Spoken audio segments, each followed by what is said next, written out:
Hello friends and my dear viewers, నమస్తే. ఎలా ఉన్నారు అందరూ?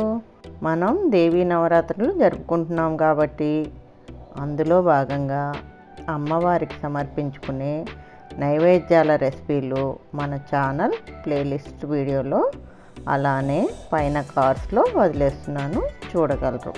ఈ వీడియోలో నైవేద్యాలలో భాగంగా ఈరోజు మనం కొబ్బరి, బెల్లం మరియు శనగపప్పుతో కొబ్బరి పూర్ణాలు చేసుకోబోతున్నాం.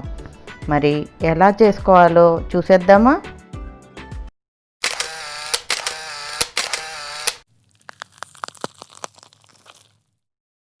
ముందుగా ఇక్కడ చూపించినట్లు ఈ గ్లాస్ కొలతతో ఒక గ్లాస్ పచ్చిశనగపప్పు కుక్కర్లో తీసుకొని శుభ్రంగా కడిగి తగినన్ని నీళ్లు పోసుకొని 3 విజిల్లు వచ్చేదాకా ఉడికించుకోవాలి.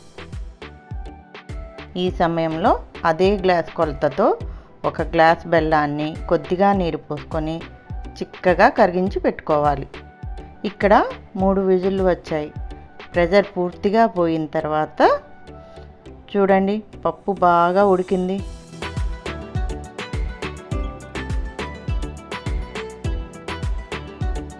ఇలా మెత్తగా ఉడికిపోవాలి.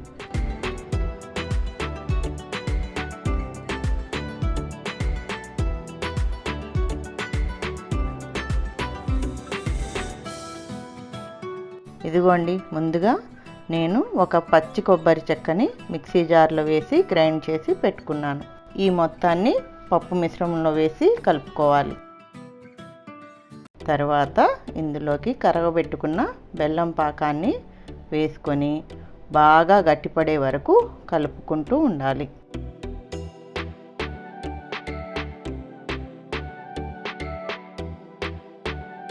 చూడండి, పిండి గట్టిపడుతూ ఉంది. ఇంకాసేపు కలుపుకొని ముద్దలా అయ్యే వరకు కలుపుకుంటూ ఉడికించుకొని దింపుకోవాలి. ఇక్కడ పూర్ణాల పైపూత పిండికి 1 గ్లాస్ మినపగుళ్ళకి 2 గ్లాసుల బియ్యాన్ని తీసుకొని నానబెట్టి మెత్తగా రుబ్బి పెట్టుకున్నాను. ఇదే పిండిని మనం దోశలకి వాడుకుంటాం. ఇక్కడ నేను సుమారు 20 పూర్ణాలకి సరిపడా పిండిని తీసుకుంటున్నాను.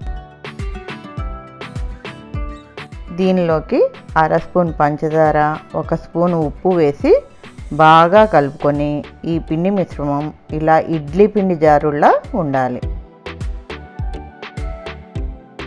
మరి శుద్ధలా ఉంటే పూర్ణాలు రాళ్ళలా గట్టిగా ఉంటాయి. ఇదిగోండి, పప్పు బాగా ఉడికించి చల్లారిన తర్వాత దీన్ని గుండ్రంగా చేత్తో వత్తుకొని ఉండలు చేసి పక్కన పెట్టుకోండి. ఇక్కడ మీరు ఒక విషయం గుర్తుపెట్టుకోండి, పప్పులో కొబ్బరి, బెల్లం పాకం వేసిన తర్వాత మీరు ఎంత బాగా ఉడికించుకుంటే పప్పు అంత గట్టిగా అవుతుంది. పప్పు ఎంత గట్టిగా అయితే ఉండలు అంత మంచిగా వచ్చి పూర్ణాలు చాలా బాగుంటాయి. ఇదిగోండి, నేను ఇలా పిండిని ఉండలు చేసి పెట్టుకున్నాను.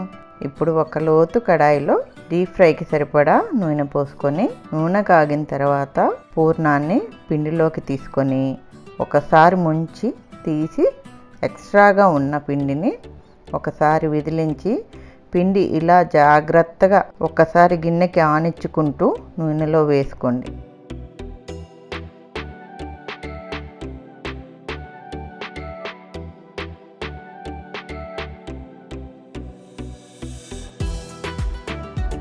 పూర్ణాలు వేసిన తర్వాత 2 నిమిషాలు కదపకుండా ఉంచాలి.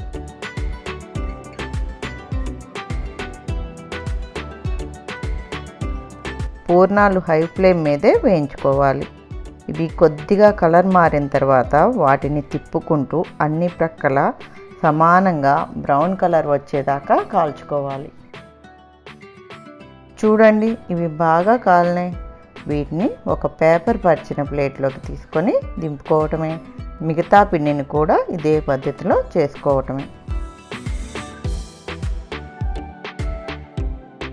చూశారు కదా, పూర్ణాల పప్పులో బెల్లం, కొబ్బరి వేసి ఎలా కొబ్బరి పూర్ణాలు చేసుకొని నైవేద్యంగా అమ్మవారికి సమర్పించుకున్నాను. మీరు కూడా ఈ నవరాత్రులు భక్తి శ్రద్ధలతో అమ్మవారికి పూజలు మరియు నైవేద్యాలు సమర్పించుకొని ఆ అమ్మవారి ఆశీస్సులు మన అందరికీ కలగాలని కోరుకుంటూ సెలవు తీసుకుంటున్నాను. మరో నైవేద్యంతో నెక్స్ట్ వీడియోలో కలుద్దాం. అంతవరకు టేక్ కేర్, బాయ్.